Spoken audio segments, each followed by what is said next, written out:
साथियों नमस्कार। ग्लोबल ज्ञान चैनल पे आप सभी का बहुत बहुत स्वागत है। और साथियों, बीएसएससी का जो कल आंदोलन हो रही थी, first sitting, second sitting, third sitting, 23 and 24 दोनों शिफ्ट कैंसिल करने की, इस दौरान पुलिस और बच्चों के बीच में जितनी झड़पें हुई, इससे ये बात तो जरूर साबित हो रही है कि बिहार गवर्नमेंट ऑफ बिहार बहुत ही असंवेदनशील है।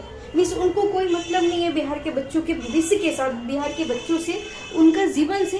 उनको सिर्फ वोट चाहिए भाई। आप सोचो कि हम किसी चीजों की मांग कर रहे हैं, हमारे पास कोई चीज पुख्ता है, सबूत है उसका, तो फिर एग्जाम कैंसिल क्यों नहीं हो सकती है?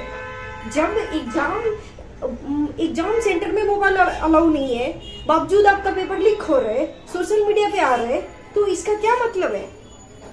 बावजूद एग्जाम कैंसिल नहीं हो रही है, बच्चों के साथ मारपीट की गई। अब सोचिए ना कि उनका मेडिकली अनफिट हो जाएगा, उनका जिंदगी तो ऐसे ही बर्बाद हो गई। तो आखिर बच्चा करे तो क्या करे कि सूर जाए? बच्चे किस तरीके से प्रिपरेशन करें भाई? जीवन भर लुसेंट पढ़ते पढ़ते, रीजनिंग पढ़ते पढ़ते, मैथ हरीश अग्रवाल का खत्म करते करते कब तक पढ़ेंगे भाई? एज भी तो है ना।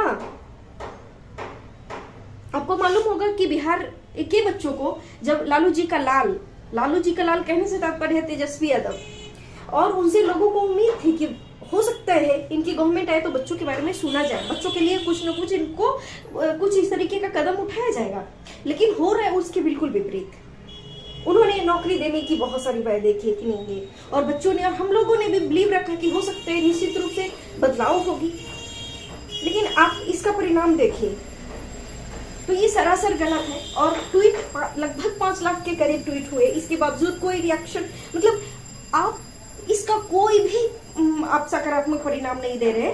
और जब आंदोलन की जा रही है तो इसमें कुछ तोड़ फोड़ तो नहीं की गई, कुछ इस तरीके का सार्वजनिक जगहों पे या फिर कोई इस तरीके का जो हिंसात्मक कार्रवाई चीजें होती है, इन सारी चीजों से पूरा शांतिपूर्वक तरीके से जब आंदोलन की जा रही है, बावजूद आप इसका विरोध करें। अरे हम तो ज्ञापन सौंपने जा रहे थे ना बच्चे, हम अपनी मांग को आपके पास नहीं रख सकते हैं। तो ये तो तानाशाही हो गई, ये गवर्नमेंट ऑफ बिहार की तानाशाही है। आप इसको कौन सा रूप देंगे आप बताएं?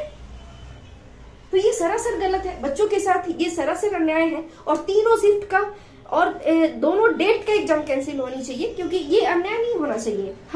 हमें अगर मेरिट है तो आप मेरिट के आधार पे सिलेक्शन लीजिए नौकरी का, है ना। आज 21वीं सदी में जी रहे, कहने के लिए 21वीं सदी है, बाकी कुछ नहीं है। ये सरासर गलत है। मैं बहुत जल्द ही दिलीप जी से मिलने का प्रयास करती हूँ। आप सभी के बीच दिलीप जी रहेंगे। और मैं हमेशा बोलती हूँ कि एक ऐसा इंसान है जो बच्चों के साथ हमेशा जुड़ा होता है, पुलिस से मार खाने के बावजूद भी। कोई भी शिक्षक की भूमिका, या फिर बड़े बड़े अभी नवीन सर भी आए थे, मैं उनका भी बहुत बहुत शुक्रिया अदा करना चाहती हूँ कि उन्होंने बच्चों के साथ खड़ा रहा। क्योंकि मैक्सिमम लोग रेलवे के बच्चों को सपोर्ट कर रहे हैं और एसएससी के बच्चों को सपोर्ट करते हैं, लेकिन अरे बिहार के बच्चे कहाँ जाएंगे? बिहार के बच्चों को कौन सुनेगा? जो बिहार के दिग्गज शिक्षक हैं, उनको भी आने फ्रंट पे आना चाहिए, उनको भी ये बातें, बच्चों की परेशानियों को समझना चाहिए, है ना। बच्चों के पक्ष में खड़ा होने की जरूरत है। तो साथियों, इस वीडियो में बस इतना ही। मिलते हैं नेक्स्ट वीडियो में कुछ अच्छे विचारों के साथ, कुछ अच्छे चीजों के साथ। तब तक आप मेहनत करते रहें। और हाँ, मैं इतना बात जरूर कहूंगी कि आप लोग मेहनत हमेशा करते रहिए, क्योंकि मेहनत का कोई विकल्प नहीं है। आपका मेहनत जितना बढ़िया होगा, निश्चित रूप से आपका रिजल्ट सुनिश्चित होगी। एग्जाम आज नहीं तो कल होगा ही, और नहीं भी होगा तो टेंशन लेने का नहीं है, देने का है। इसलिए बढ़िया से पढ़ना है और कोई भी लापरवाही नहीं। एवरीडे 200 रीजनिंग बनाना है मेरे दोस्त, 100 मैथ का क्वेश्चन बनाना है, और math and reasoning total subject को पढ़ना है। ये नहीं कि जीके जीएस पढ़ना है तो साइंस छोड़ देना है, साइंस पढ़ना है तो मैथ छोड़ देना है, मैथ पढ़ना है तो नहीं, टोटल सब्जेक्ट को पढ़ना है ना। चलिए मिलते हैं कुछ और चीजों के साथ। Thank you very much. जय हिंद।